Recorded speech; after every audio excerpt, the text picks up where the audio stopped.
Hello, and welcome to Sort of the Story. I'm Janey. And I'm Max. And this is the podcast where we tell each other stories like fairy tales and folk tales and mythology and urban legends.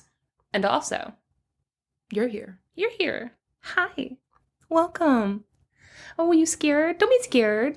You need a break? Go take a break. That's me talking to children now that they're gone. This podcast is not for children. Yeah.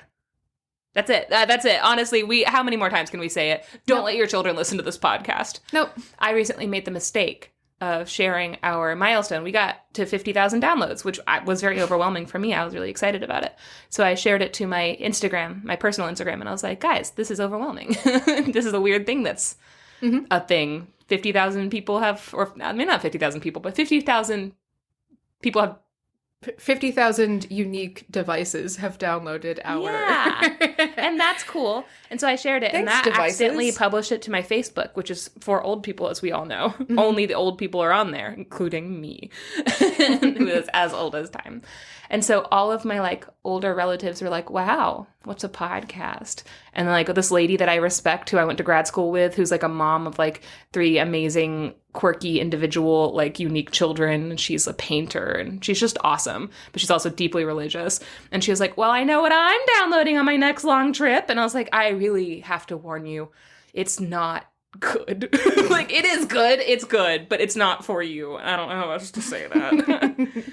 It is inappropriate. It's very lowbrow humor. You're gonna think I'm an idiot after listening to it. But also there's folk tales. Yeah. It's hard. It is difficult. I have also, someday I will, but I have also not yet posted anything about the podcast on any of my personal social things because I don't post online. You don't really. You post a lot of food pictures. I used to. I don't even do that anymore. Mm-hmm. I haven't posted anything online in so fucking long. And it also, at a certain point, at a certain point, it's weird to be like, hey, what's up? I have a podcast and have for the past year and a half. I'm doing something cool, and it's kind of, I think it'd be funnier to dip off for several years and then come back and be like, oh, by the way, I'm famous now. That's what I want you to do. We have to get famous, and then I can tell my aunt that I have a podcast. Make us famous so that Max can come on and be like, what's up, bitches? In pursuit of me becoming famous, follow us on our social channels. And also, we have a Patreon now. Did you know? And on that Patreon, we post a monthly bonus episode at the $7 level, which is our Story Babies level. So you can be an official Story Baby. For only $7 a month. For $7 a month, which is the price of a coffee that Max and I have to share. So, and we are grateful for every coffee we drink. I think we said that about the $3 tier. $7 is a lot for a coffee. Not at Starbucks. They're you want whipped cream? That's going to be your firstborn child. You want sprinkles on it, you bitch? You can't afford sprinkles. Here's your sprinkles. Get a job. The Starbucks I go to is really rude. Yeah. It's full of teenagers who make me feel bad. And they don't sell coffee. Yeah, but this isn't about them. This is about the Patreon. Go give us money. Thank you. So that we can show up those teens at the Starbucks. If you're I genuinely don't want more of you, but I do want to encourage you to talk to me. You can do that. We'll talk to you. For $3 a month. That is our trolls. Team troll level. That's our team troll tier. Wow, do you need a minute? I do. That's our team troll tier for $3 a month. That gives you access to the Discord. And you can chat with us all day long if you want. And we are very active on that. Mm-hmm. That's become actually my main source of social media, I think, is our Discord. Yeah, probably. Which is crazy for me because I am only social media.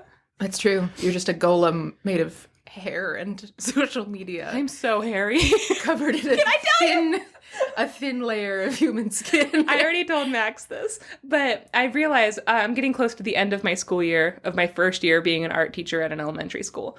And I'm realizing the closer I get, the more I'm like, I don't necessarily like the job, but I fucking love teaching kids because kids are funny. And This little girl, I was telling Max, who is so small, she's in 3rd grade, and she is the size of, like, my smallest kindergartner. Like, she is very tiny. And I've never heard her talk before. And I have a lot of ESOL kids, like English as a second language kids. And she's one of my kids who I just assume she's in all the ESOL classes, and I've never heard her speak in my class. And so I just assumed she didn't speak English. Because, again, like, she's never said a word to me. She doesn't answer me. She just smiles. She does give me hugs every day after school, which is also why I was like, okay, she probably doesn't speak English, but she loves me and I love her. So, like, we don't need to speak English. It's fine. No words. No words, just hugs. Also, she wears a fancy rich lady coat, and I don't know how else to say that. It's so small, but it's like a long, like, sweeps the floor, full-length winter coat, and the cuffs are faux, like, cheetah print, like, fur coat. Like, it's just all very, like, rich lady cuffs. And she wears it in May in Georgia? She does, yeah, oh my every God. day. She loves her coat. So this little girl, she's walking down the hallway, coming up to me to, like she always does. And I was kind of paying attention to other kids who were giving me hugs as they're leaving. And I'm like, okay, bye. Make good choices on the bus. Don't terrorize the bus driver. And they're like, we won't. But you can tell they're gonna. Mm-hmm. So out of the corner of, like, my eye, I see her coming down the hallway. And I'm kind of preparing myself to turn and, like, wave at her. And she's going to give me a hug. And it's fine. And all of a sudden, she runs up faster than she's ever run up before. Like, she's full of energy. And she goes, wah, wah. I'm like, whoa. Like, just horrific, like, spewing noises. Like, I don't even know. I was like, what is... And so I turn around and I was like, what? There's a goblin in the hallway. And she goes, yeah, I'm a goblin. I was like, whoa.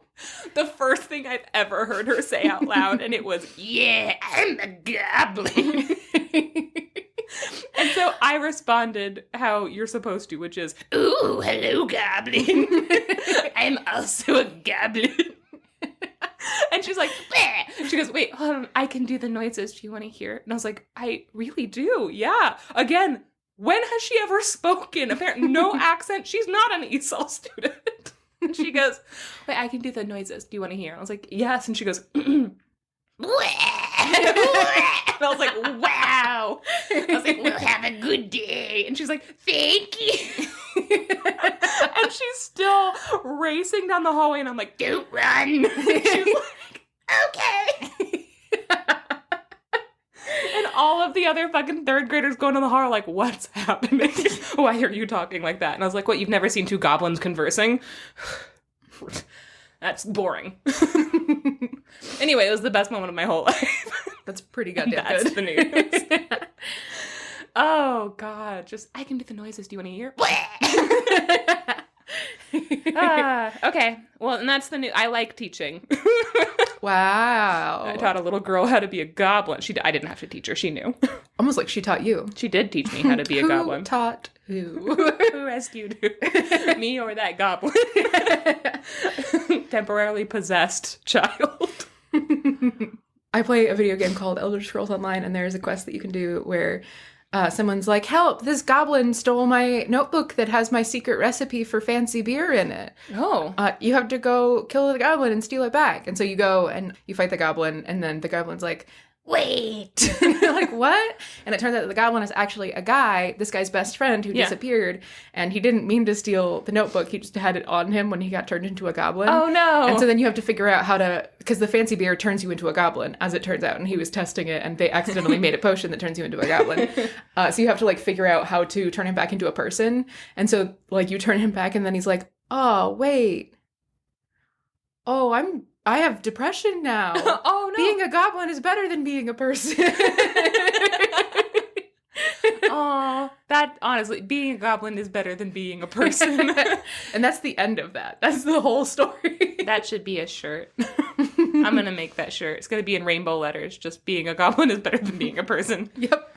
Goblins don't pay taxes. I'm going to put it in the Target Pride section next to the Live, Laugh, Lesbian shirt. Oh my God, Live, Laugh, and Lesbian. they have a jumpsuit, guys, in the Target Pride section this year. They have a green jumpsuit that looks normal until you turn around. On the back, it just says, gay! Who the fuck comes up with this? Honestly, and I would wear it.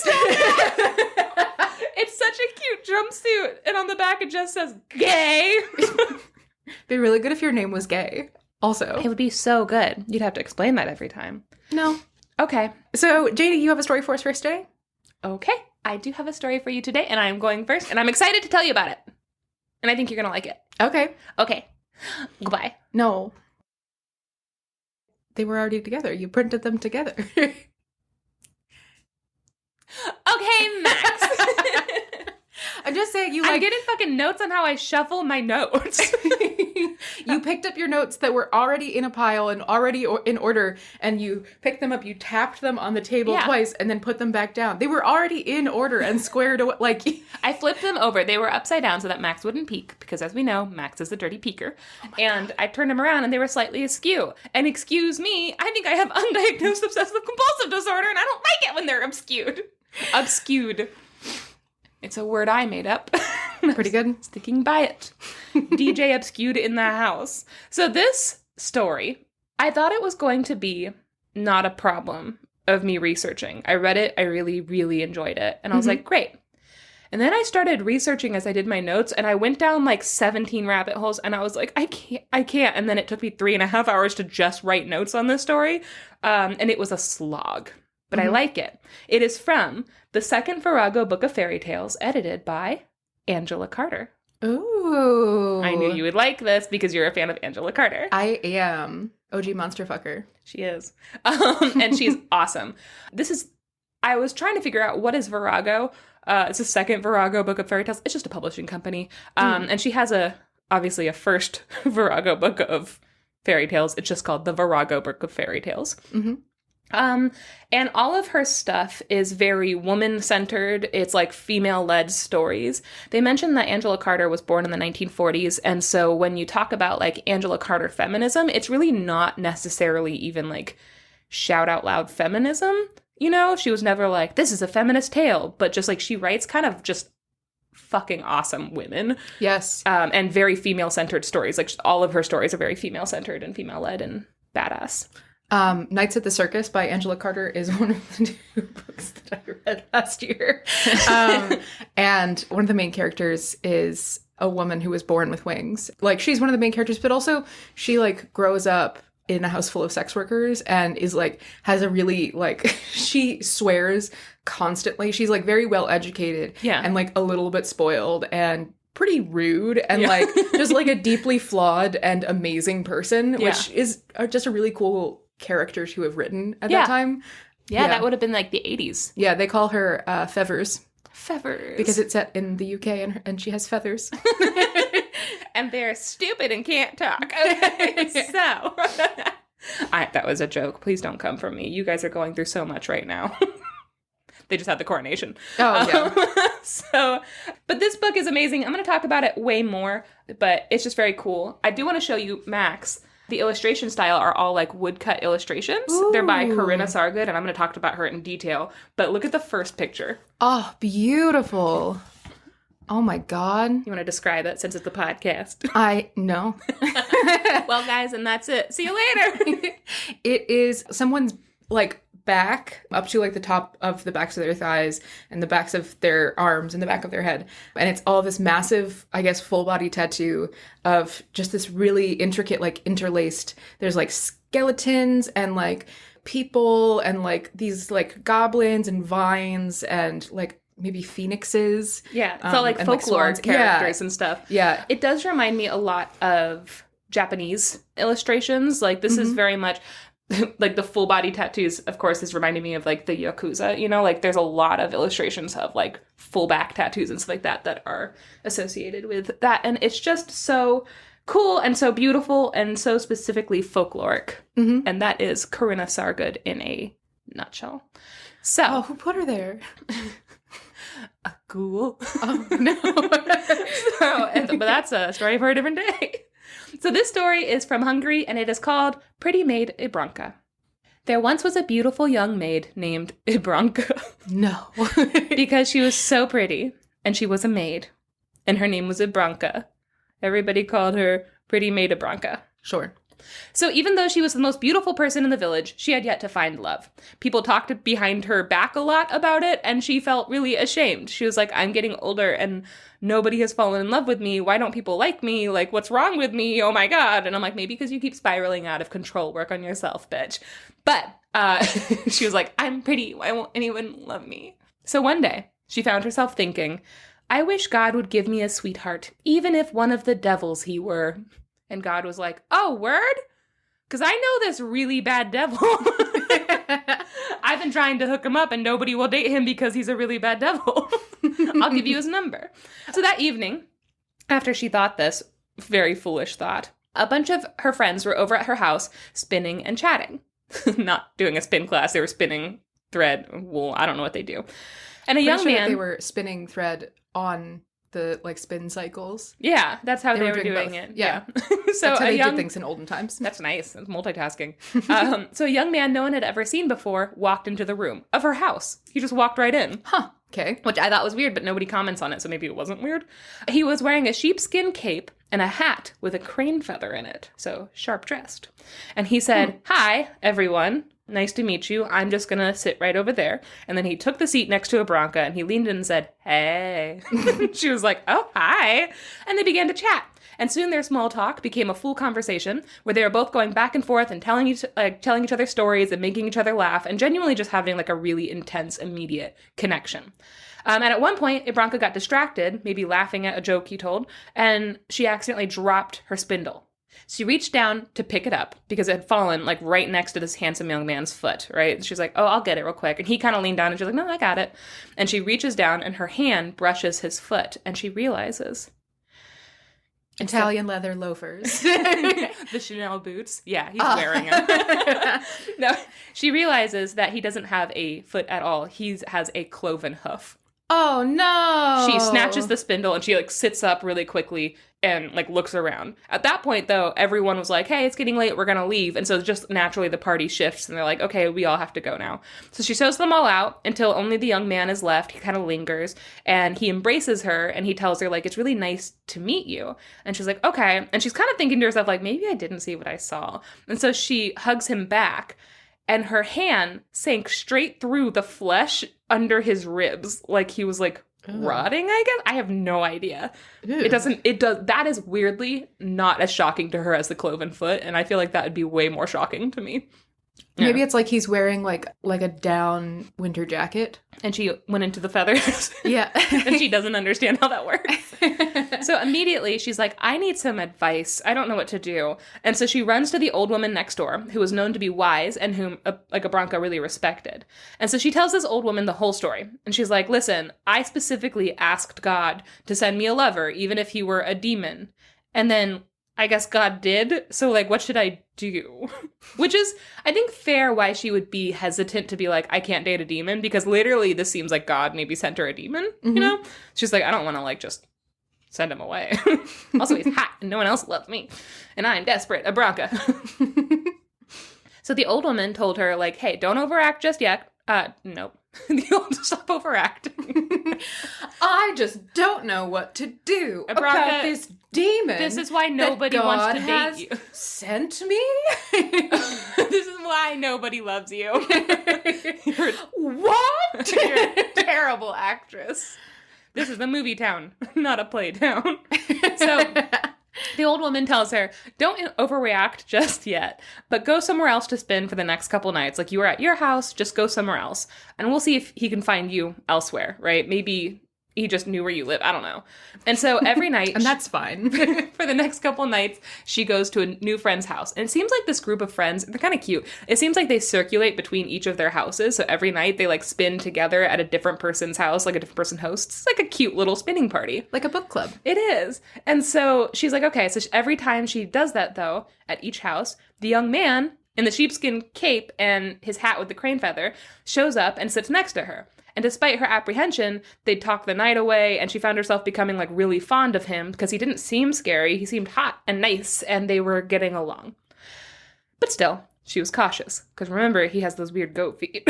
Sure. And she's trying to figure out how to write his entry on WikiFeet, and she just cannot find the words. And so she goes back to the old woman, and she tells her, like, hey, he found me every time we moved. And the woman, like, nods stoically, and she's like, okay. Well, we need more information, I guess.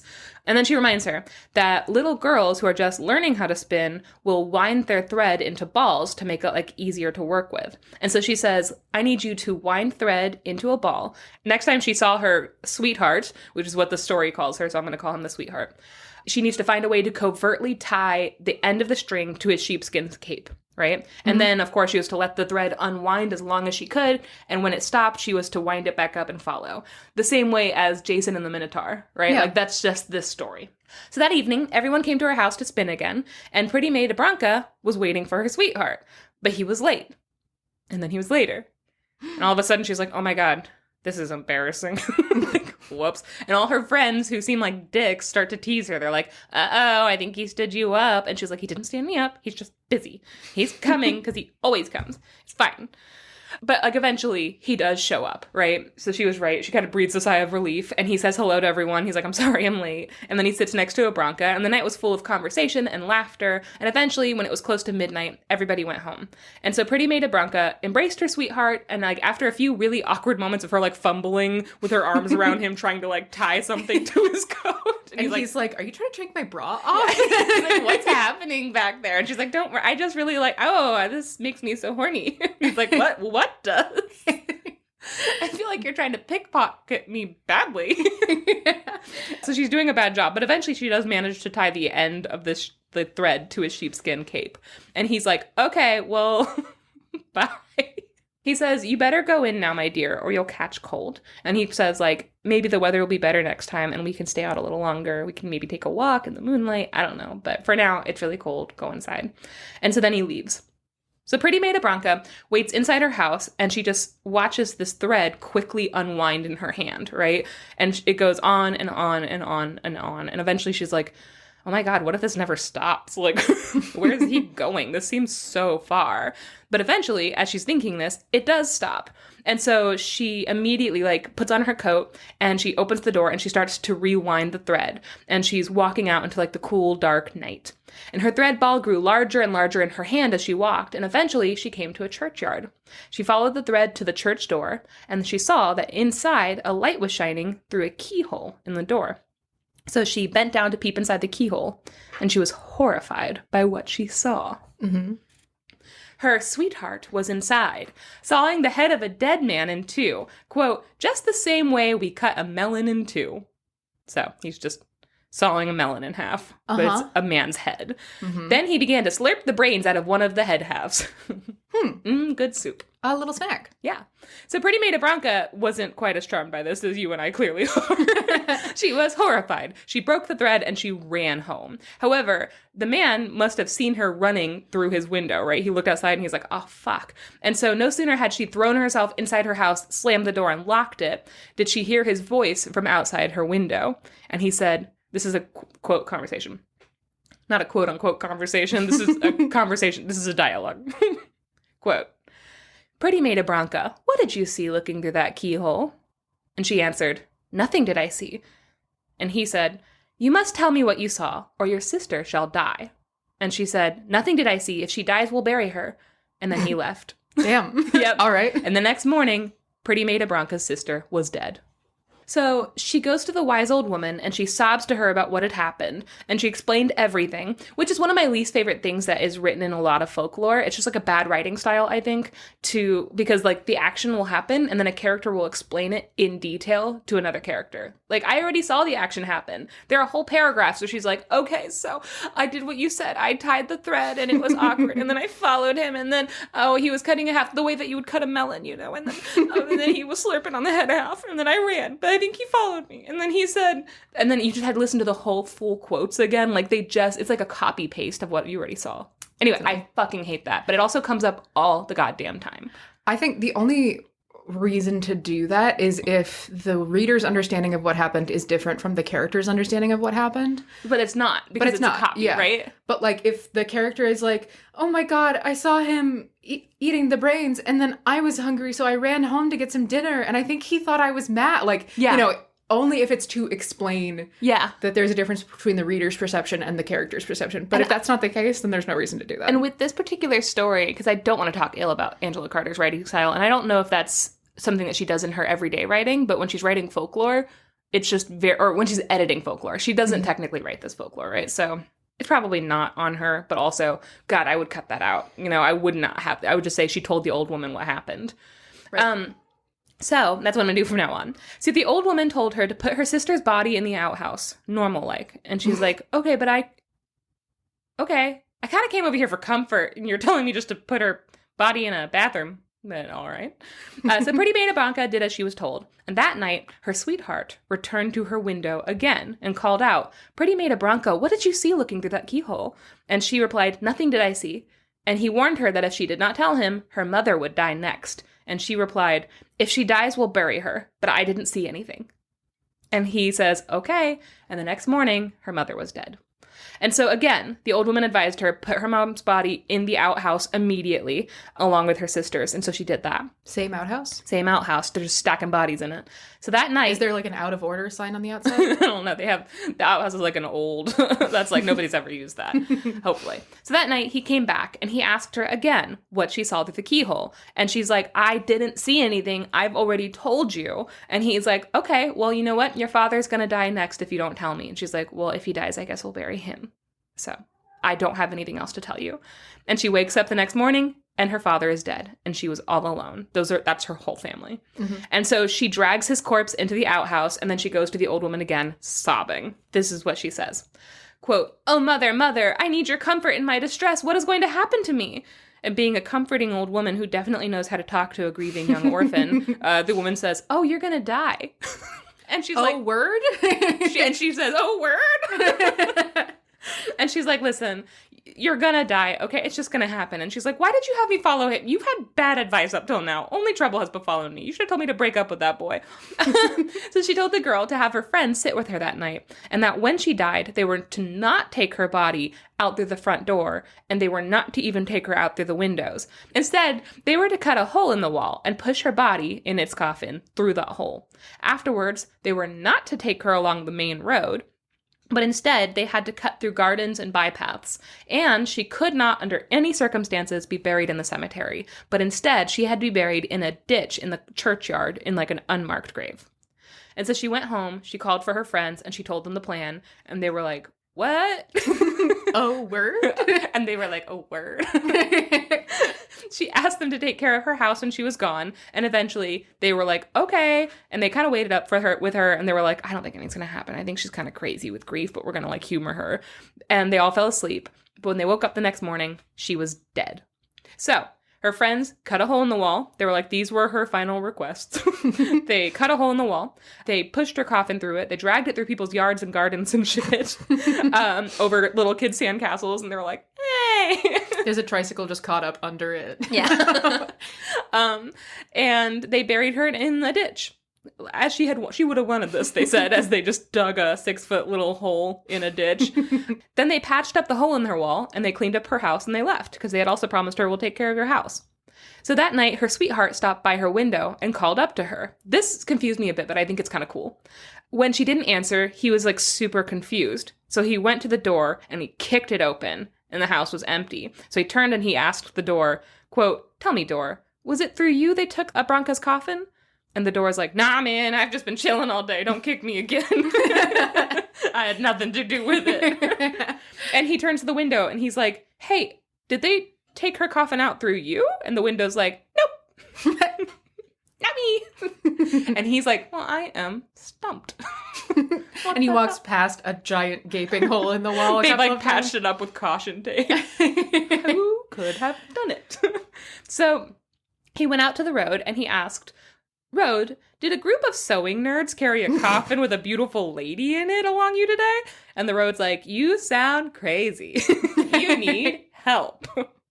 And so he runs to the churchyard. At this point, he's panicking. He's like, what the fuck? And so he runs to the churchyard. He says, churchyard, you have to tell me. They buried pretty maid Ibronka in your ground today, right? And the churchyard's like, I would love to help you out, but I have no idea what you're talking about. So, no. Crazy. So he's like, what is happening? Where is she? And so he vows then and there to wear iron moccasins and to carry an iron staff and to walk the earth until they were completely worn out in search of pretty maid Ibronka. And then he began to wander. Okay. Meanwhile, he didn't have to do that. Well, we know he loves fashion. So, I mean, I guess. I can't find the significance of wearing iron shoes. So it feels like it's like a penance thing, but also doesn't make any sense? I think it's that... Okay, actually, I do think I know. Okay, so here's some things that I think about this. I'm going to pause and just go into my theories about him being confused. Because I was like, if he's the one killing them, why is he confused that she's not there? But I think that he was probably waiting at that churchyard. Like, he lives in that church specifically waiting for corpses. And so he was probably waiting for her corpse to show up. And when she didn't show up, he's like, maybe she's not dead yet, or maybe she's still in her house. And so that's why I think he was confused. Like, at first, that kind of got me. The iron shoes, his promise specifically is, I'm going to walk until they are worn to naught. That's the quote. And so I think that just it being iron, it's going to take, like, a long, long, long time for those to wear out. So I think that's why it's iron. Yeah, I guess I understand, like, the penance aspect of it. But, again, you could just wear regular shoes. No, because I think that his pledge is very specific. Once they wear out and he can't wear them anymore, he has to stop searching for her. Okay. So I think that he wants to have them last as long as possible. Like, he's like, these are going to last me like 100 years. It's going to be fine. And it's iron shoes and an iron staff? Yeah, because he's walking. And so I think that's just like a walking stick that's also not going to wear out anytime soon. All right. Okay. Meanwhile, in the unmarked spot in the ditch where pretty Maid Ibronka was buried, a beautiful rose grew. It was so vibrant and so lovely, it caught the eye of a handsome prince. And he's like, I'm going to fuck that flower. I'm going to go fuck that flower! He was driving past on his coach. He ordered the coachman to stop and pick the rose for him. And the coachman tried to do it, as he was told. But no matter how hard he tugged, the rose would not budge from its spot in the grave. And the prince rolled his eyes and said, "You dummy, move out of the way, I'll get it myself." And without any difficulty at all, he plucked the flower from the earth. And this is his quote to show you what a good guy he is. Quote, "Look here, you idiot. With all your tearing and pulling, you could not get me this rose. And hardly did I touch it, and off it came in my hand." He's not nice to his servants, and also he's not cool, and I hate him. I like the demon more than I like this prince, to be honest. Yeah. He's like, "Do you even lift, Coachman?" That's what he says, and also that's what I say. So he pinned the rose to his breast, and they took off at great speed to his castle. And when they got home, he found a place for the rose on the dining room mirror, so he would be able to look at it while he ate dinner. This is the equivalent of watching TV while you eat. Sure. Except the TV is not doing anything. It's There's a rose. No plot, and you're just looking at a flower, and then also the reflection of a flower. The TV is your own face, and there's also a rose there. Fascinating. Can't wait till next season. Only on HBO. So one evening, he had some leftovers on his plate, and he ordered that they be left at the table because he was going to come back for them later. And I found this very relatable. Sure. So, however, when he came back for them, they were gone. And he asked the servant, like, "Hey, did you guys eat my leftovers, you dirty, dirty servants?" And they were like, "No, we had assumed you had eaten them. We wouldn't eat off your plate. We have our own food." So something wasn't adding up. And his servant was like, "Hey, I think maybe like a stray cat or something got in and probably like ate something. So I'm going to stay up all night and I'm just going to get to the bottom of it." So they put some food out on the table and the servant hid and waited for a long time. And at first he was like, maybe I'm crazy. Like, one time food goes missing, like, it's probably not that big of a deal. Right? And now I'm setting a trap for a cat. Yeah, like, where did my life? I went to Harvard. I went to Juilliard. Why am I here? And so, as he's, like, beginning to think maybe nothing's going to come, he was shocked when the rose suddenly began to, like, quiver and shake. Ew. You don't like the word like quiver? Gelatin? Yeah. There was an earthquake, but only on that one rose. And in a burst of light, the rose transformed into the most beautiful woman he had ever seen. She sat in a chair at the table, and she ate the food that was left on the plate. And then she, like, found herself some water, and she took a little sip, and she washed it down. And then she gave a little shake, and she turned back into the rose and jumped back up onto the dining room mirror. Okay. Roses can't jump, but okay. I actually don't know if the rose jumped. Actually, roses can't jump. You really poked a hole in the story. Wow. Gotcha, idiots. I don't think this really happened. God damn it, Max. So the servant had to wait until the morning to tell the prince what he had seen. And so all night he's just like, "I saw real magic and I can't tell anyone." But when the prince finally woke up, he's like, "Hey, oh my God, this thing happened. I know who took your food." And the prince is like, "I want to see for myself." And so he orders that some food be left out. And I'm like, just don't finish your dinner. You don't have to leave extra food out. Anyway. And then he's hungry. And then he hides and he waits. And sure enough, The rose shook after a little while and transformed into a beautiful young woman. And he was so overwhelmed by her beauty that he jumped up and wrapped his arms around her, trapping her in place. And this is a quote. He says, "Ah, my beautiful and beloved sweetheart," which is a trigger word. "You are mine now, and I am yours forever, and nothing but death can part us. Amen." Because they're married now. He doesn't say amen, but also that seems like a vow. Yeah, also, it seems like this guy's a real fucking weirdo. He seems so weird. So she tried to break away. They just met. Yeah. They haven't even met. No, he just grabbed her. Yeah. And so she tried to break away, telling him, like, that couldn't possibly happen. She's like, there's a lot more to me than you know. And I'm like, well, he doesn't know anything. So all he knows about you is that sometimes you're a rose and sometimes you're not. Yeah. And she's like, there's more than that, actually. I'm a complex human with a past. I'm more than what meets the eye. Rose transformer. Rose transformer, more than meets the eye. But Rose Transformer, more than meets the eye, I wish could be the title of this show, because it's title of this episode, not the whole show. Title of the whole show. Why can't it be? It's a sort of Rose Transformer, more than meets the eye with Janey and Max. But he continued to fervently woo her and ignore her. And so she finally broke down and was like, okay, I'll marry you, but I have one condition. And he's like, I'm going to respect that because I've been proven so far to respect people's wishes. And she says, you can never ask me to go to church with you, which is also one of my conditions. So I'm like, you can go to church if you want, but never ask me to join you. I am not interested. Nope. After a while, she had a child, and their lives were pretty happy. He went to church every Sunday. She did not, and they were fine with that for a while. And eventually, she had another child, and so it came to be that they had 2 sons that were 5 and 6 years old. And the prince is the prince is now the king, right? Mm-hmm. And now pretty maid Ibronka is a queen. And the prince is still going to church every Sunday, and he's bringing his children, right? And she's staying at home. But people are starting to talk shit about her. And, you know, they're also talking shit about him. They're like, why can't he get his wife to go to church? Like, that's so embarrassing. And so one Sunday, he's like, I'm sick of this. I should have what I want, actually. And so he goes to her and he's like, hey, go to church with me today. I'm ordering it. And she's annoyed. And she says, don't you remember your promise when we first got married? It was my one thing, dude. Literally the one thing. And he told her, like, you made that promise so long ago. It shouldn't count now. It should be over. And she's like, what?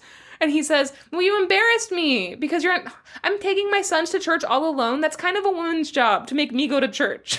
It's not fair that I have to do it. And he's like, everyone's talking and they're all judging me and I'm tired of it. And then he says, this is his quote that drove me crazy. Quote, how can I give up going to church when the kids want me to go with them? Whatever we were saying, then let us forget about it. And I'm like, she's not asking you to give up going to church. No, he's specifically not asking that. He specifically is like, if you're not going to go with me, then there's no point of me going. But you're asking me to give up going to church, and our sons like it, actually. They like it when I'm there. Also, if your response to people talking shit about your wife is to try and get your wife to change, not kingly behavior, my guy. Not a king. Okay, so he's terrible, right? All of that. Mm-hmm. Like, also, it's such a specific tactic that I feel people make all the time. It's like a manipulation tactic of, like, just jumping 17 steps and being like, fine, I guess I'll just die because that's what you want. Like, that seems like what he's going for. And so she tells him, like, fine, if you're going to be such a fucking baby about it, I'll go to church. But I already told you, this is going to cause a huge problem for us, and you are not going to like the outcome, and I've already told you. And he's like, well, I don't care, because I should get what I want. So she's like, fine, well, then I'll go get dressed for church, but whatever happens is on you. And so they go. She could just tell him why she can't go to church, but whatever. Everyone praised him for bringing his wife to church, as was right, and he felt super awesome about it, and he's like, I love getting what I want, and she's probably super happy about it, too, now that she's been here. Ugh. But at the end of the service, a man approached them.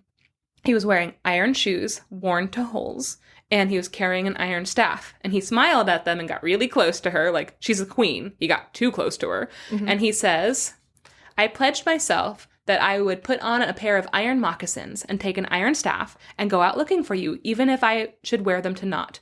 But before I had worn them quite away, I found you. Imagine that. And tonight I shall come to you. And then he leaves. And the king is, like, super unnerved by this. He's like, what the fuck is happening here? Because this guy just has, like, a really upsetting presence.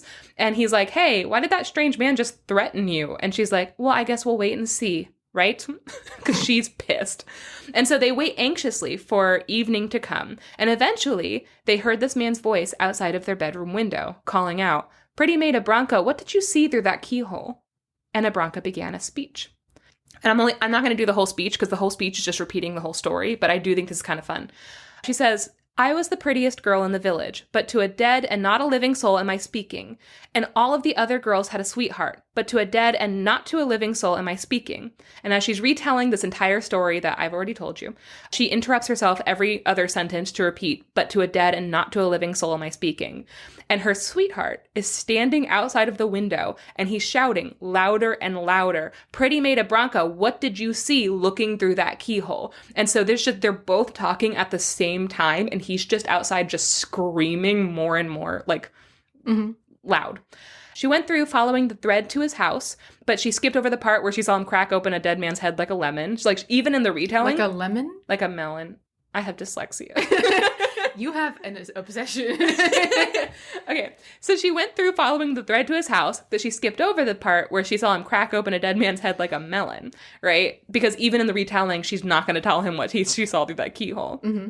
She simply said, quote, "And when he asked me, and I said, 'Nothing did I see,' he said, 'Tell me at once, or your sister shall die.'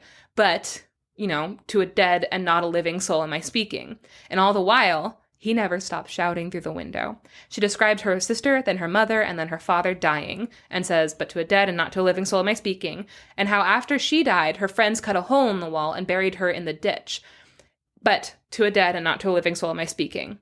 And this is the last couple lines of the story. Mm-hmm. Quote, "And then he collapsed under the window. He uttered a shout which shook the castle to its bottom, and it was he who died then. Her mother and her father and her sister rose from their long sleep." And that is the end of it.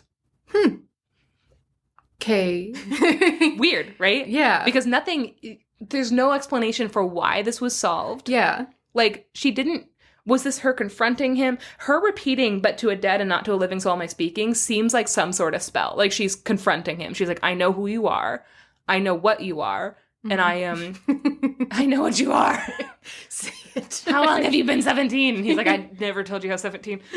But she knows everything. Like, she knows what she's confronting, right? And she's telling the story. Maybe the fact that it feels like a spell. There's no explanation, and I can't find an explanation of why it's like this, right? But that's the story. So here are some notes on it. This is ATU type 407, the girl as flower, right? Which it's very obvious. Sure. It's specifically, though, 407B, which is girl as flower, parentheses, woman who married death. Okay.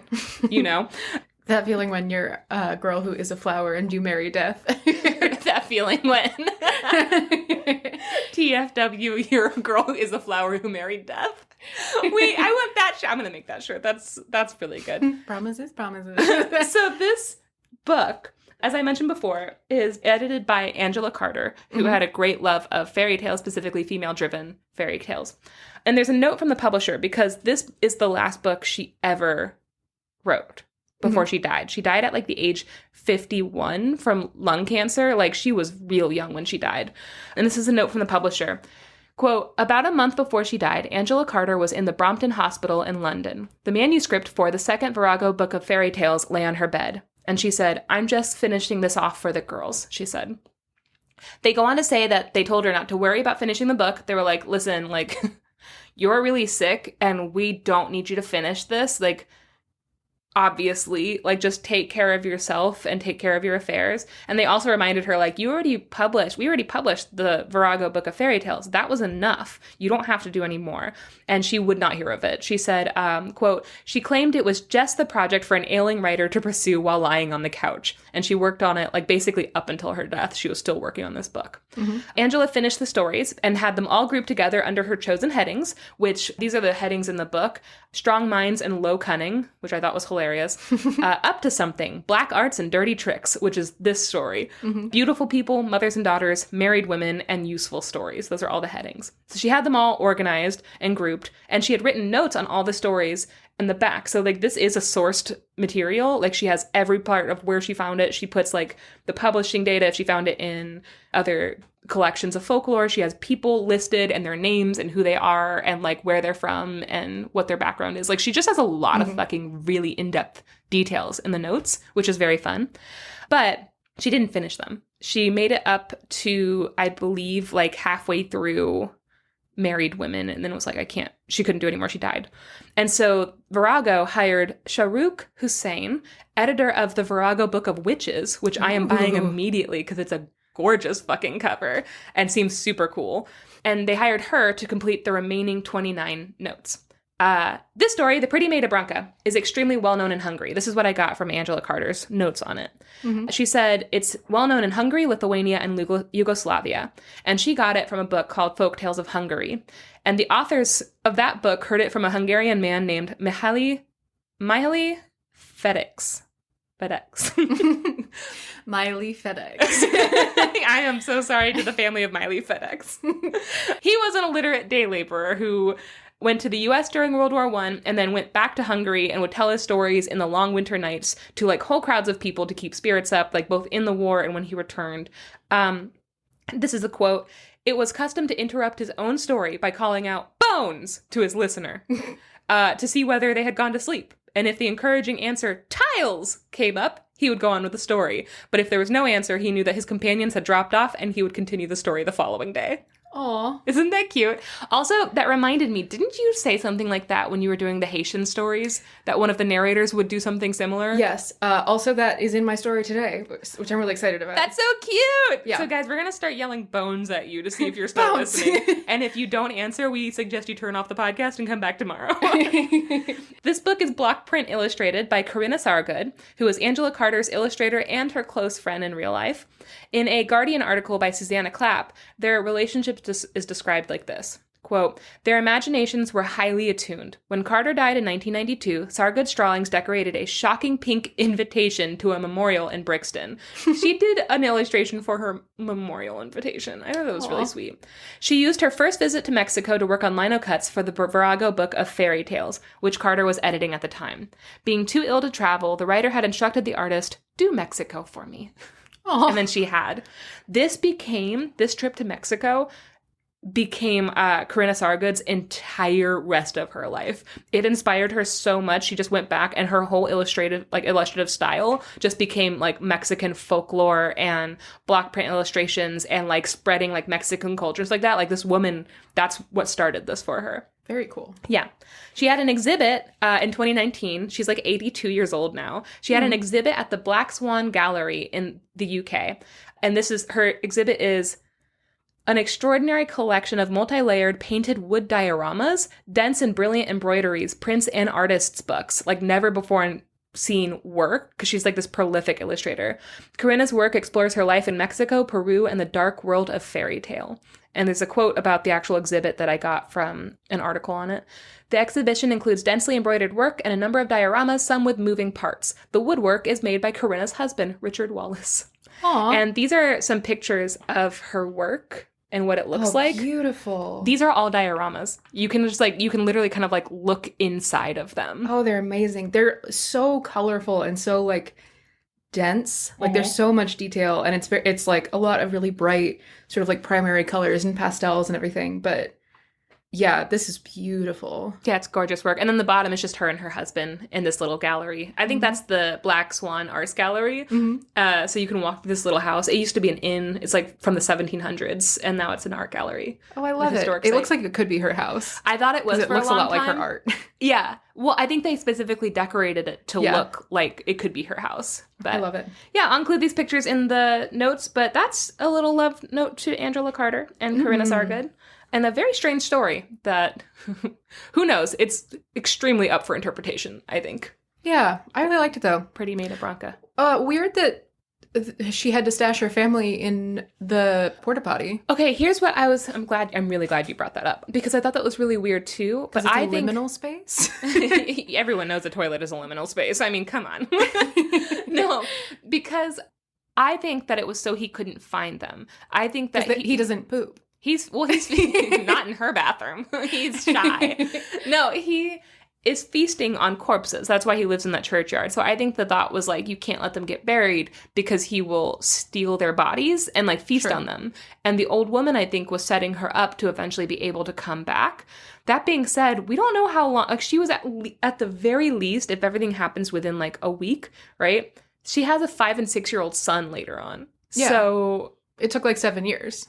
At the very least. It could have taken way more, you know? And so we have no idea. Mm-hmm. So they were just, nobody checked that outhouse? Or did they bury them afterwards? Or like, they were like, oh no, she was storing their bodies. Poor sick girl. Yeah, the queen's fucked up. Yeah, right? And also, nobody noticed that was the same girl. Like, it's weird. And there's a lot to interpret, and there's a lot left to the imagination.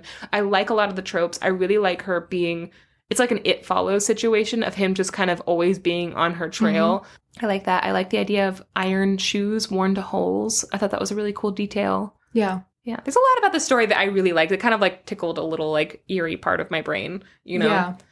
But I also like that it seems that she gained the power to turn into a rose at will. Weird, right? Like, that was her choice and not just anything else. Yeah, it's not like, oh, at midnight I turn into a rose. Also, it's not like a Lady Hawk situation. It's just like, no. Oh, no, for self-defense, she can just turn into a flower. Doesn't it remind you a little bit of a Selkie? When he, like, traps her and is like, no, we're marrying now. Kind of, but I guess it's not clear. It's a little more consensual, for sure, because he's not stealing anything from her. Kind of. Yeah, right? He also...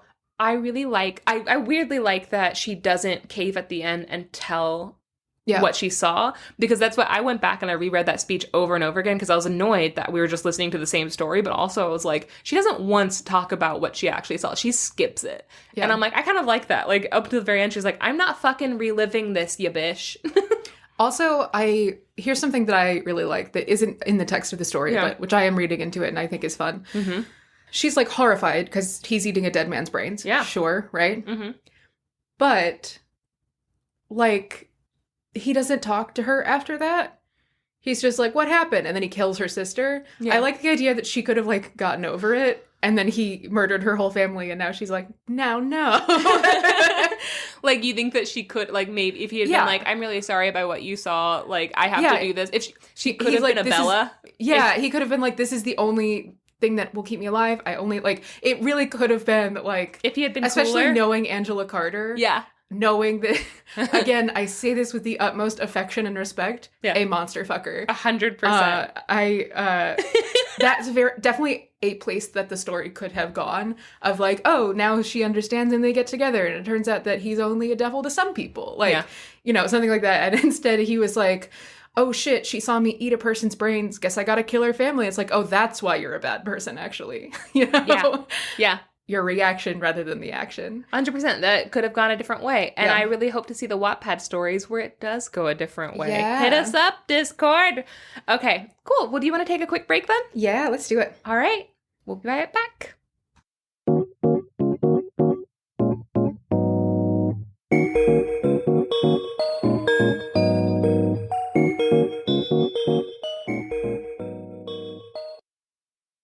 Okay, Janey. Okay, Max. The story that I have for you today is called Lil Fella, the Musician. Oh. He's just a little guy. He's just a little guy. And it's his birthday. Be nice to him. So he's just a little fella. This story is from Creole Folktales by Patrick Chamoiseau, who I had never heard of before. Yeah. Patrick Chamoiseau was born in Fort de France in Martinique, and he lives there still, as far as I was able to find. So he's from Martinique, and he has written novels and essays and things in a bunch of different genres that examine the idea of... He actually started a literary movement called Creolite, which is specifically like the Caribbean idea, like identity of being like a Creole. It's a linguistic term, and it's like a combination of multiple languages, right?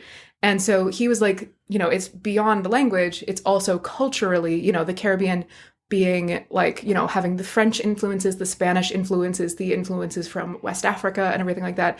The idea of not only being a combination of those things, but being a new thing formed from like those ingredients a little bit. Yeah. And so he created this literary movement called Creolite, which I think is a pun. You trying to say crudité? No. I think it's realite. Possibly, but like Creolite. Okay. Maybe. Or maybe it's not a pun. Maybe it's just Creolity as like an adjectival form of whatever. But he writes a lot about like the idea of like being Black and having this sort of like mixed cultural influence of like all of the different cultures that have their influence in the Lesser Antilles, which includes Martinique. And yeah, just really fascinating. I was writing down quotes from the story because this story is so beautifully written. It's some of the like coolest imagery I've ever encountered in anything, not just in folklore, but in like anything. Yeah. So this me telling the story is mostly just going to be me reading this story because it's so fucking good. Okay. And this is just it's such a cute little book. It's tiny. Yeah, it's just a little paperback. It's like blue and black with like the silhouette of like a black tree line on the bottom and like a moon. It's very cute. Yeah, it's very unassuming also, which I got this on Thrift Books for like $4, which kind of like after having read it, I'm like, this should be way more of like a household name of a book because it's so good. Yeah. Like I read 3 stories before I found one that I wanted to use. And it's only because like they were all so good that I was like, oh, I have to read another one and like find out because it's amazing. Yeah. So if you have a chance, Patrick Chamoiseau's Creole Folktales is a huge recommendation from me. Now I see there's an EAU at the end of that name. Yeah. And I would like to tell you that it's probably Chamoiseau. I don't think it's Chamoiseau. You don't think it's Chamoiseau? As somebody with an EAU at the end of her name and it's an oo sound, I would like to speak up for my brethren and telling you it's Chamoiseau.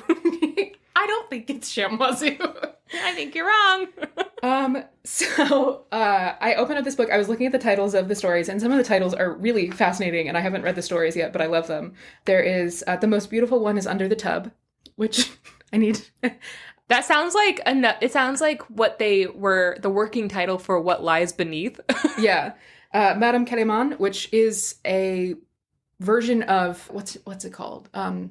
Madame Tussaud? No, the story that I told that is, I think it was a Haitian story, and it's like the old woman who like kidnaps a little girl, and she's like, I'll let you eat if you can tell me my name, and then she goes down to the river and talks to a crab. That was a hilarious story. Yeah. God. Oh, that was Makuna Run Drummond Day or something like that. They're in our Discord. Oh yeah. Yeah, that was that one. Rakunda de Drummond Day. Yeah. Yeah. Madame Calamity is another version of that story. I didn't find that story when I was looking at like similar stories and trying to find like sort of the lineage of the story that I read before. So that might be one that I guess isn't recorded as being similar, but it's the same story. Yeah. A pumpkin seed. Pumpkin seed. If you know, you know. And then Little Fellow the Musician. So I was flipping through the stories. I read a Pumpkin Seed, and it's a great story. Then I was like, it's a little bit too short, though, and it's too similar to other stories that we've told before. So I was just flipping through, and I'm just going to show you what they did with this. So there's a pumpkin seed, right? There's a whole blank page that has the title on it, and then the story starts. Okay. And then it's a couple pages of that story. And then there's Little Fellow the Musician. Little Fellow. And then the next page says, Are you all asleep? Oh. And then the next page says, No. And then the next page says, Then so far, so good. Oh my God. And then on the next page, the story starts. That's so cute. I know. I absolutely love it. This is like such an immersive... Bones. It's tiles. This story is so immersive, and this is something that I've seen in a couple of different collections of Haitian storytelling, where we've talked before about the idea of like creak and crack, like, you know, the oral tradition of storytelling, and how like the physical act of storytelling, and how there are people whose entire careers in the Caribbean have been like being storytellers and going from place to place telling stories. And this is one of those stories where I'm like, you read it and you can't help but like hear it very like audibly. I really love the idea, especially in like more modern audiences and in more like US specific audiences. We would have no idea, right? You couldn't just say like bones and then no, you know, like you wouldn't know the response. So I like the idea of like, I'm going to tell you a story. In the middle, if I say bones, you say tiles, and I'm going to know that you want me to keep going. And then, like, just, like, gauging your audience and every once in a while doing a call and response. Can you imagine how hyped up you'd be in the audience after a little while of just, like, yes, tiles! It's so good. It's so cute. Or, like, crick and crack. You know, it's the same thing. It's so cute. It really is. And it's, like, it kind of reminds me, If we ever get to do a live show, we're going to do that. Also, I said something else today, about if we ever do a live show, I'm going to do something else too. I'm just like putting up my, I said I was going to go in and I was going to say, hi, this is sort of the story. Applause. Round of applause. Round of applause now. I was going to demand. And then you guys all have to clap. Yeah. Yeah, but this story, I feel like, I know that you don't like The Princess Bride as much as I like it. I just didn't watch it when I was young enough to not notice all the problems in it, you know? That's fair. Yeah. One of my favorite things about it, though, is the sort of like creak-crack of the grandfather throughout the movie. Yes. Where he's like, do you want me to stop telling this? Like, you seem uncomfortable. And the kid is tired. Like, oh, I'm bored of this. This is a girl story. And then later on, he gets into the story and he's like, do you want me to keep going? And the kid's like, yeah, what? Why did you stop? Keep going. Yeah. The kid, by the way, is... Ralph Macchio. No, it's not Ralph Macchio. No, it's not. It's, oh God, what is his name? Oh no. Fred Savage. Fred Savage. I was like, I'm going to let you do it. Honestly, though, their name, those are two very similar names. Ralph Macchio and Fred Savage. You know what's similar? Fred Savage and Ben Savage, his little brother, who played Corey on Boy Meets World. Fair enough. And then Fred Savage had a guest spot where he tried to assault Topanga. He was like an older fucking grad student. No, he was a teacher's assistant who tried to assault an 18-year-old Topanga in his dorm room. What the fuck, Fred Savage? Yeah, what a weird... That's like so far into the show, too, of Ben Savage being the most famous person on TV for a long time because he leaves this show. And, like, we got to watch him grow up. And the only time he's ever had his brother on a show was to have him be a fucking creep preying on young girls. Weird choice. You guys should watch Little Monsters with Fred Savage and Howie Mandel. I've never seen it. You have. I made you watch it. I don't believe you. Ooh, time to watch it again. So yeah, this book is really fantastic, and like just the art of storytelling is like, this book is fun. So good. It's so good. Okay. So there's a little boy, and he is born at the same time that a hurricane gasps out its last breath, kind of. Like, it's about to move on from the island, and it kind of has its, like, final big gust of wind that rattles through the island. And then this little boy is born. Oh. And then the last gasp of the hurricane decides to stick around. Oh. And so this last gasp rattles through the village, and it, like, whistles through the trees and against the rocks and the cliffs and through the bamboo and everything and through the forest. And it makes this, like, eerie music that is, like, at once, it always sounds like it's in danger of dying out, but at the same time, it makes this beautiful, like, eerie music. And there are all these old men who are sitting on their porches, and they hear the music, and they sort of grudgingly admit, they're like, the wind is not a bad musician. So they all go and they get their musical instruments that have been in storage for a long time. They all unwrap them and everything, and they go up to the cliff where you can hear the wind the loudest, and they all play in tune with the wind. So cute. And it's a music like no music that has ever been created before. And so every day they go up and they play to the wind. Mm-hmm. And then the story says, and in the time it's taken me to tell you all of that, the little boy started to grow up. Oh. It's so good.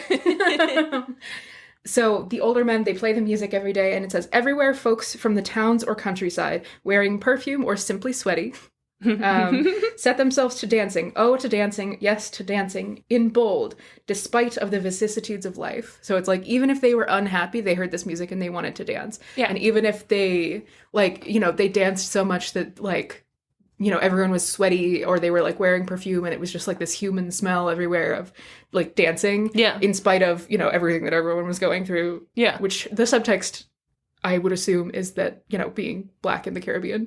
Yeah. So, meanwhile, the boy grows up, and he begins to be called Lil Fella. Just a little fella. He's just a little fella. And it's his birthday. Come on. Lil Fella grows up, and his first words are when he hears the music being played by the old men up on the cliff. And he says, Mantie yo pipoa, they need a flute. His first words are being like, I know what this song needs. It needs a flute. Yeah. So Lil Fella goes out, a baby, he cuts himself a bamboo stalk, and he, you know, cuts all of the leaves off, and he cuts little holes in it in the way that you know, in the right way to make a flute. Yeah. And then he goes up to the cliff and he plays along with the old men. And the sound of the flute just like rounds out this beautiful music that they've been making. And it carries off on the wind. And as it does, the wind itself becomes more, it changes its tune and it becomes like happy and like youthful again. Yeah. And this hurricane, it now has the energy to like blow on, you know? Aww. So it says, where is it? The sounds he made were soon written on the concert of the wind, and the hurricane's last sigh lost all its sadness. It whirled with new life, bumped aside a score of clouds, and went on its way, the way hurricanes do, in a hurry. Oh. Wow. Yeah. Yeah, this is a very specific writing style. I love it so much. Yeah. Like every single little detail is just made into like the perfect little image and the perfect little like joke. You know, there's a lot of things of being like tongue in cheek or like, it's just so and it's also very funny. Visual, yes. You know? Mm-hmm. So after this, little fella is never seen without his flute. The village people love him. You know, he goes out and he plays his flute and everyone dances and everything because he's a beautiful musician. They call him Little Musician. They call him Little Maestro sometimes and other silly things to call a child. Mozart. Yeah. Little Lizzo. Yeah, he's like, they specifically give him a lot of nicknames that are dumb to give to a child. But he starts to get a little bit big-headed. Yeah. Because, you know, he disobeys his parents because anytime they get mad at him, he just takes out his flute and starts playing and they, you know, can't be mad at him anymore and they start dancing. That would get old so fucking fast. Yeah, and he... because he is so well-liked and he doesn't ever suffer any consequences, he forgets that he is, quote, only as old as 1 rainstorm and 2 mango seasons. So wait. Is he like 2 years old? I think so. That's so little. He's baby Hermes. Yes. Either 2 years old or 4 years. I tried to Google this because I was like, how old is that? And mangoes fruit either once a year or once every other year. So between 2 and 4 years old. Just a baby. Just a baby. Just a baby. So he becomes a very disobedient little boy. And nobody can tell him anything because as soon as they're like, stop doing that, he's like, and they're like, well, never mind. Do whatever you want. And we love you, little maestro. So one day, little fella and his parents go out into the forest and they go digging for wild yams. And they stay out later than they mean to, right? The sun is already starting to go down by the time they are heading back home. Yeah. And they are walking as fast as they can to get out of the forest, but it becomes clear that they're, you know, going to have a really hard time getting home before it gets dark. And the story throws in, now, the woods around here are a gateway to hell, so the parents told him to run for his life. Oh, just a fun fact, by the way. Why are you picking yams in Hell's Gateway? Just a fun little fact is that when it's dark, that forest becomes a gateway to hell. So his parents are like, we're not going to make it unless we run. Like, you need to run as fast as you can to get back to the house. Yeah. And they take off running. And he is like, well, I don't want to. And he like walks along and they're like, no, you have to come. If you listen to us once, you have to run right now because this is dangerous. Yeah. And he's like, I'll do what I want. And so he just keeps walking in the direction as his parents sprint off into the distance. They leave him, pick him up. He's like 4. I have a theory. Okay. Potentially. Okay. I can just tell you now. I think that it might be, because a lot of this work, again, is like about being Black in Martinique and everything like that. Yeah. I have a theory that this, like, the forest being a gateway to hell, and this is very essentialist and not everything that, like, you know, Caribbean writers is about slavery, but yeah, I feel like being in the forest at night is probably like not safe because you could get grabbed. Yeah. And you know, even if they could scoop him up and run, then if they tripped or if they didn't get out, then that would be 2 people who got caught, you know? Yeah. Sure. That's what I think. Sure. I mean, it makes sense to me. Yeah. And also he's a little flautist. So maybe he can run really fast. Who knows? He's got the lung capacity. Well, that's why Lizzo has won so many running competitions. I bet she runs fast as fuck. Oh, I bet she's fucking 10 times faster than me. I am slow. Yep. So his parents run off and he's like, I don't think I want to. And he just sort of meanders at a very slow pace because in his heart of hearts, he also believes that anything that would come upon him, he could charm it with his music. And he's like, nobody's going to hurt me. I want this kid to get fucking knocked down a peg. I hate little fella. Got great news for you. He's like, nothing would ever actually hurt me because if anything tried to attack me, I would just play my flute and then it would fall in love with me like everyone does. Yeah. So he sort of meanders towards home, and he even is so confident that he casts sort of a haughty look backwards at the setting sun and is like, ooh, looks like it's about to get dark. Wonder what'll happen to me. I hate this kid. Eventually it becomes dark, right? Yeah. Like the sun finally sets below the horizon, and it says, it becomes dark. The darkness of deep in the forest where nothing is ever still. So eagerly do the spirits of the next life strive to return to this one. So it's like, you know, when you're in the forest and it's dark, but it's also like the dark is like moving. Yeah. Of like all the animals and the trees and the wind and things that you can't quite place where the sounds are coming from and things like that. So it's like, it's an eerie darkness is what he's plunged into. And I also love the idea of like, he is surrounded by the spirits of those in the next life who want to return to this one. Yeah. Pretty spooky. Pretty spooky, sis. And, you know, as it gets darker, all of these glowworms in the forest he starts to be able to, like, see their light, and they are glowing all around him. Mm-hmm. And he's like, well, this is a fucking cakewalk. I'm just going to walk on home and look at all these nice little glowworms. And he keeps walking, and the glowworms, it says, know what's ahead, and he doesn't. And so as he's walking, he notices that there are fewer and fewer glowworms until he's once again plunged into darkness. Yeah. Because the glowworms know better than him to stay away from this area. Yeah. So he's in the darkness, and he's stumbling around in the forest, and he takes a step around a big clump of grass, and he almost runs headlong into this creature. It is like a massive horse that has horns. Ooh. It's also... I'm just going to read this to you. They don't say this until a little bit later, but here's the description of what the horse looks like. It has a coat of feathers, webbed hooves, a corkscrew fishtail, and countless horns. For truly, when a horse gets it into its head to have horns, there's no stopping it. Yeah, I mean, who are you to tell a horse it can't have horns? Already got him, bitch. So this thing is like a monstrosity, and he almost runs headlong into it. He stops stock still where he is in hopes that this thing hasn't seen him. He's clutching his flute, and he is like just hoping that this thing doesn't see him. He's standing motionless because he says that if something with more than 2 legs gets it into its head to chase you, you're not getting away. Yeah. You know, you're not faster than anything that has more than 2 legs. True. The horned horse says to him, "La usoti timal," which is, "Where are you from, little boy?" Mm-hmm. And then the horse says to him, you know, it's very late. Do you know how late it is? It's time for all good little boys to be at home in their mother's huts. So you must be a bad little boy, actually. And little fella, kind of shaking, he takes his flute and he pulls it to his lips and he starts to sing a song. Mm-hmm. So the song is Pelaman Lu, Pelaman Li, Pelaman Li, Pelaman Lu, Corali belli, Péli Péla, Péli Péla, Plam. And I looked for like 45 minutes to try and find a translation of this.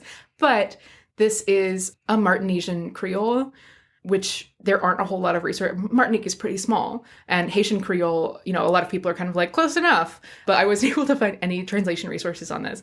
I did find a news article from 1997. This book came out in 1994. A news article from 1997 from a town where Patrick Chamoiseau went to tell stories.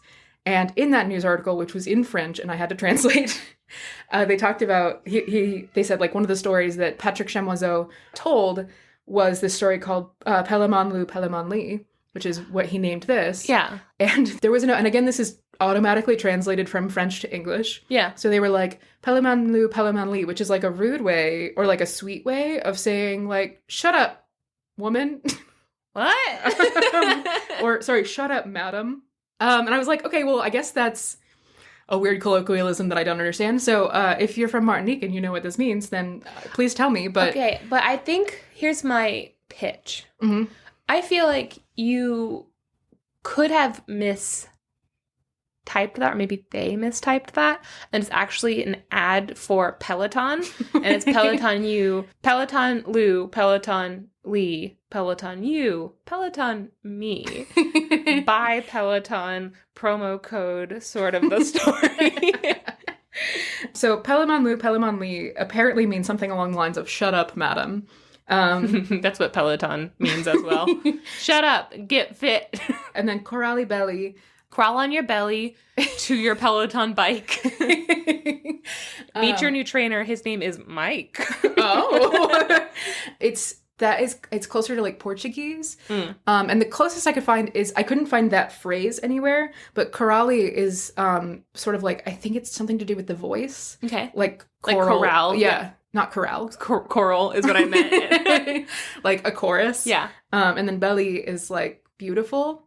So I think that here's what I've cobbled together potentially about this. Also, Plam is in some languages woman, and I'm not sure if any of them are contributing languages to Martinesian Creole. So this is what I've pieced together from absolutely no respectable sources that this song is saying. Hey, shut up. Shut up. Your voice is so, so beautiful that you have to shut up now, ma'am. Shut the fuck up. No, you're almost too good. So be quiet. This may not be even remotely true, but this is the closest I came to a translation of this text. I like it. So little fella plays this song on his flute, and the horned horse is moved to tears by this beautiful song. Yeah. Because even though it is a creature with a coat of feathers, webbed hooves, a corkscrew fishtail, and countless horns, for truly, who can tell a horse to stop having horns once it starts, right? I mean. Even though it is this horrifying creature, it's not completely evil. And little fella touched that little goodness in his heart, and this like horned horse is moved to tears by the beauty of this song. Shut the fuck up. Shut the fuck up. You talented son of a bitch, be quiet. Can you just shut your mouth for one fucking second, please? You're beautiful. And the horse is like completely won over by this. And he is like, all right, I'm going to let this kid go.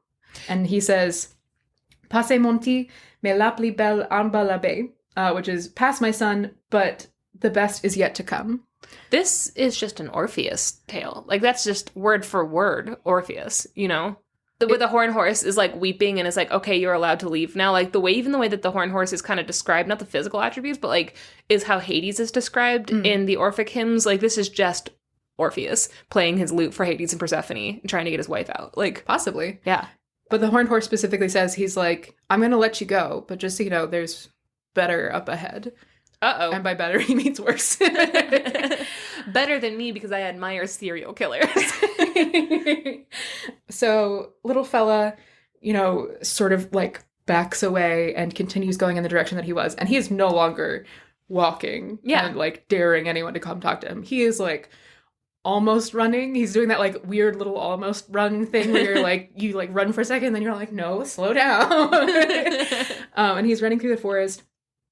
And it's still completely dark. And then he doesn't see. First, he like feels against his skin this hot, thick air. Okay.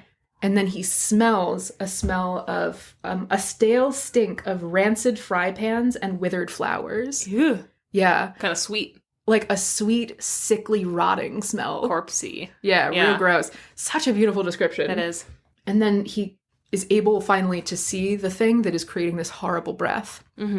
And he said, it says, coming straight at him were eyes of fire like torches on a citadel. He saw a calamity of flesh, scales, and horny hide in a yellowish cloud of sulfur and flickering flames.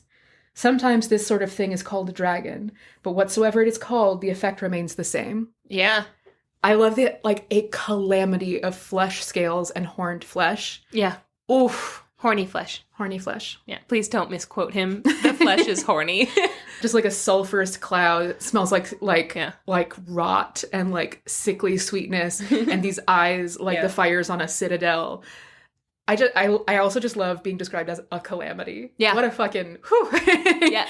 Amazing. There's just brief tangent. There's a video of Peach PRC, who's a musician in Australia. There's a video on TikTok of her at her concert, and somebody had passed out in the back, and she was like, oh, I just got word. Hold on, we're gonna go ahead and take a step back. And she just got she like basically gentle parented an entire audience. She goes, it's fine, we're just gonna go ahead and give her a break. Sometimes we all just need a little break. Are you doing okay? Okay. And like she just talked her through it, and she goes, we're gonna make sure you can get back in, but you need like some air. Don't worry about that. I'll sing really loud so you can hear me out there. Don't even worry about it. And everyone's just like all in pink, just smiling at her and just so happy to wait there, like super gentle for this woman to be like, okay, in the back.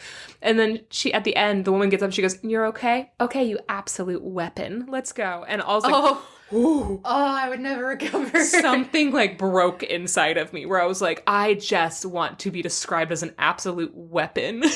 God. What a cool fucking thing to call someone. I want to be calamitous. Calamitous, and yeah, that should be our new, the Discord names. Mm-hmm. Absolute weapon and calamitous. I'm with the absolute weapon. I'm with the calamity.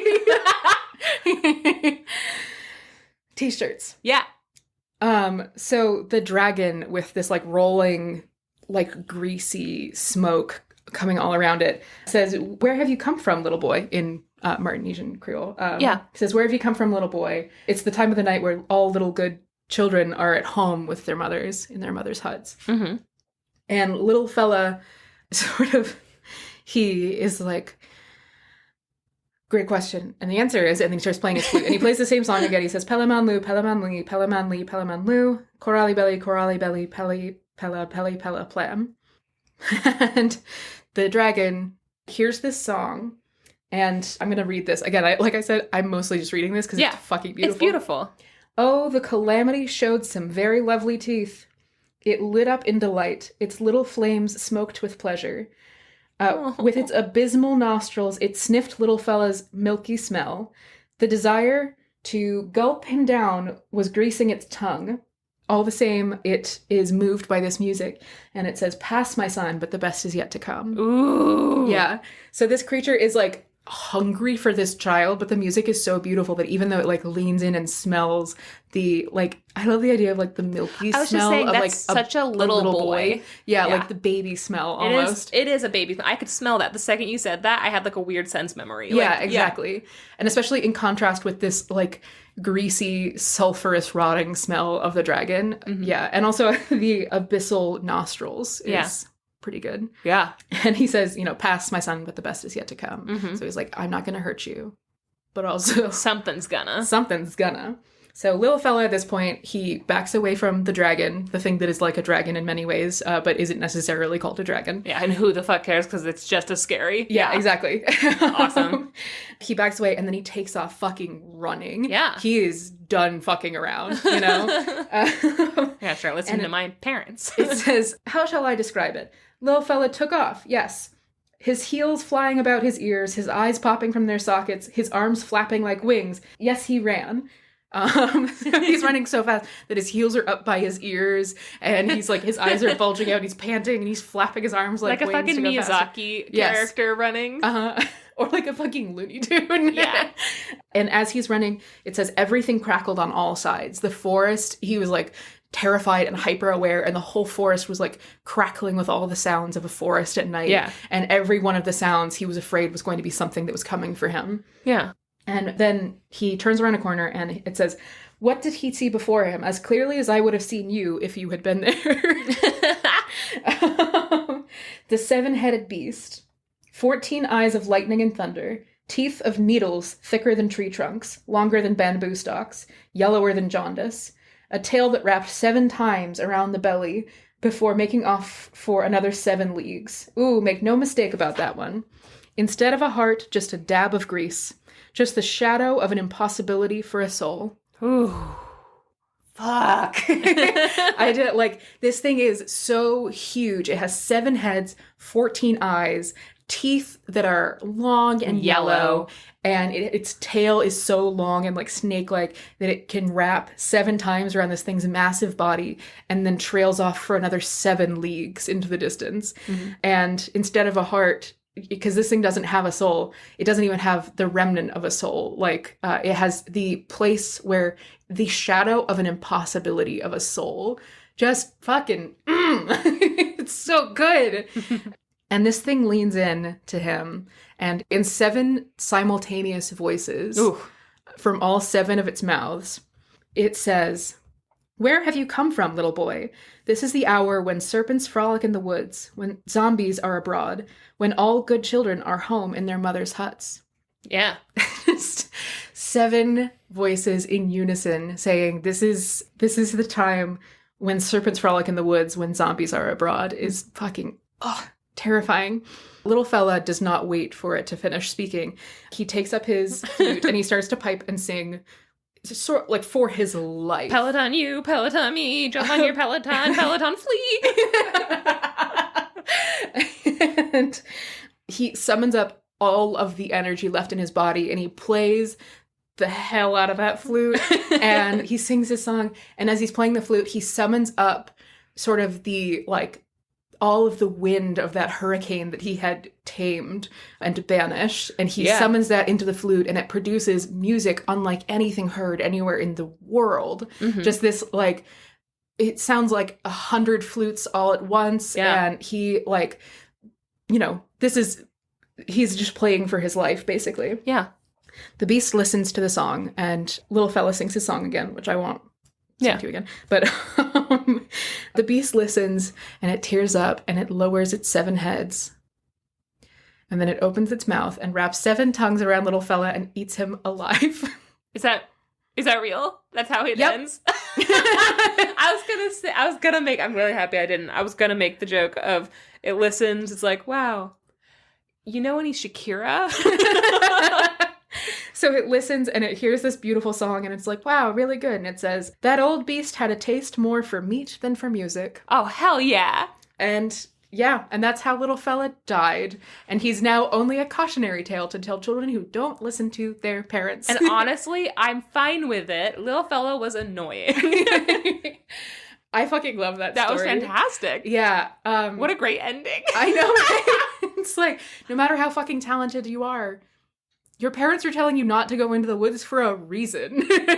Yeah. Don't be fucking cocky. Yeah. That's the end of the story. That was delightful. Yeah, I loved it. I also love, like, there's a certain element of the biblical art of, like, you know, the apocalypse kind of thing. In a lot of depictions, the devil is like a 7-headed dragon. Yeah. The Antichrist, I think, is a 7-headed, like, lioness creature. Yeah, in the in Revelations, doesn't the devil come back as like a giant dragon creature? Yeah, exactly. Yeah. So it's like the devil itself is like waiting in the woods for him, and little fella's like, what if I played a little song? And he's like, pretty good. I'm still the devil and you're eaten. Yeah. Sorry. I'm impressed, but not that impressed. This actually isn't my genre. I'm into ska. The writing style reminds me a little bit of Roald Dahl, right? Like how anthropomorphic everything is. Like the wind has a personality and the horse can't be talked out of, you know, having horns and stuff like that. And all is very, like, it's so great for children's literature, you know? Yeah. Just, like, so fun and, like, whimsical. So good. Yeah, and it's also, as you're reading this story, like I said, it's a very, like, verbal story where you can't help but, like, imagine this man, like, sort of jumping back and forth in front of a group of people and telling this story and, like, leaning in really close. And just, like, it's such a cool way of storytelling. It's just so energetic and beautiful. Like, just so many details and things put in, like, such a specific way that you, like, the idea of, like, the milky smell of a little boy, you know? Like, that's beautiful. That's such a specific detail. And it's also a little bit incongruous. Like, you wouldn't necessarily think that. But as soon as someone says it, you're like, oh, you're right. That's what that is. Yeah, I just absolutely fucking loved this story. And all of the other stories that I read in this were just banger after banger. A couple of them, like I said, are, like, stories that we've told before on the podcast, so I didn't share them. But I will absolutely be telling more stories from this collection. And also, everyone should buy this and read it. And also, Patrick Chamazo, I am your biggest fan. Yeah. Oh, and we were mentioning this off mic before, but he's still alive. So yes. Now that you know that, go buy it off of a bookseller that he can get royalties from. Yes, maybe, please. You know? Which is nice. I mean, again, Max and I, this is what we do. We go onto thrift books. Well, I'm using thrift books because that's my main source of getting books. And it's just like a huge haul of just whatever books they recommend. I'm like, yep, yes, please. Yeah, I just go in and I search folk tales. Yeah. And then I sort from price low to high. That's basically it. And then we get the really weird ones that have no covers or that, you know, have been out of print since 1962, you know, or who are like, and so we get all these really fucking weird, obscure books. And then every once in a while, one like this comes along where it's like, oh, this absolutely should not have been as cheap as it was. And also, why don't more people know this name? And also, what, he's still alive? Hold on. I need everything he's ever written. Yeah. You know? Yeah, 100%. I had, like, my most recent haul included like a collection of cowboy campfire stories, a collection of Nebraska folktales, specifically a collection of Mexican-American folklore, which is very cool. Yeah. I got a collection of Australian folklore, which I'm really excited about. So like all of these ones that are like, you know, not necessarily what you would find on like a large bookseller. Yeah. But that's one of the things that I love about thrift books, which so also good. like I know that we've plugged this 100 times. Bookshop.org is amazing if you want, like, if you know that it's a book that you're going to love, and if you want money to go to, if you're going to give a gift, if you want money to go to an author, if it's a living author, bookshop.org is an amazing resource that not only gets money to living authors, but it also helps to support independent bookstores, which is just an amazing resource. Yeah. But at the same time, there is something very cool about pulling books off of thrift books, just because they are the ones, a lot of times they are the ones that, like, you know, they go to Goodwill or something like that. Yeah. And they just They get get a bunch the ones of books from libraries. It's also a bunch great of for the retired environment library books. to get your books secondhand, you know, and to kind of pass them on that way. It's always good for the environment. Yeah. And also,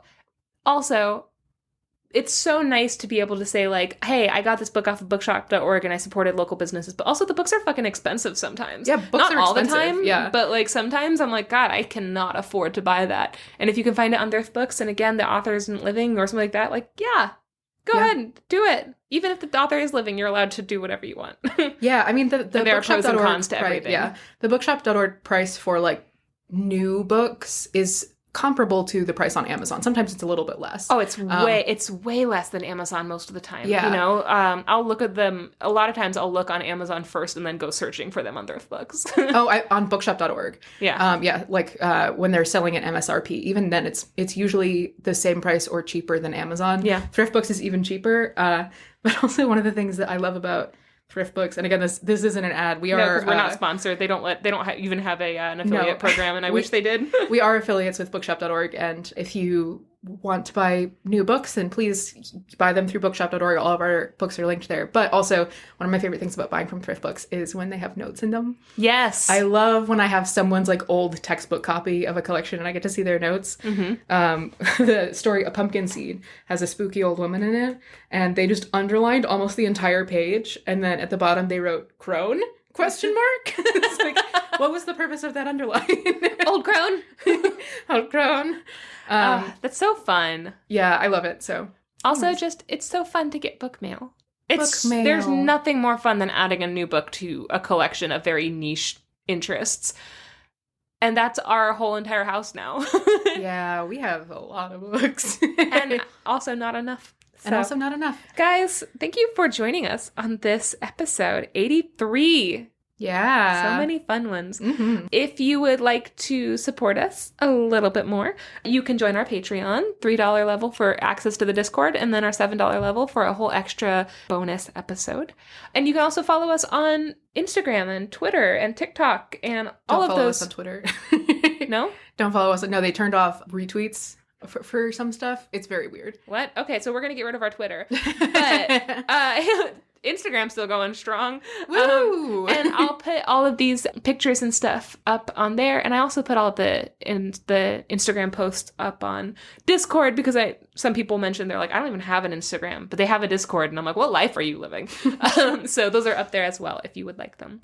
And yeah, you can always email us if you have thoughts at sortofthestory@gmail.com. And you can check out our bookshop.org affiliate account. There's a lot of ways to get a hold of us.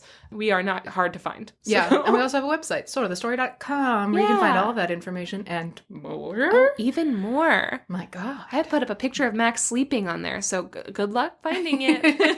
Don't worry about it, Max. Okay, well, Great. With that, Max, do you want to fucking get the hell out of here? Yeah, let's get the fuck out of here. Let's get the fuck out of here. We gotta run. Have a great day, guys. Bye. Testing.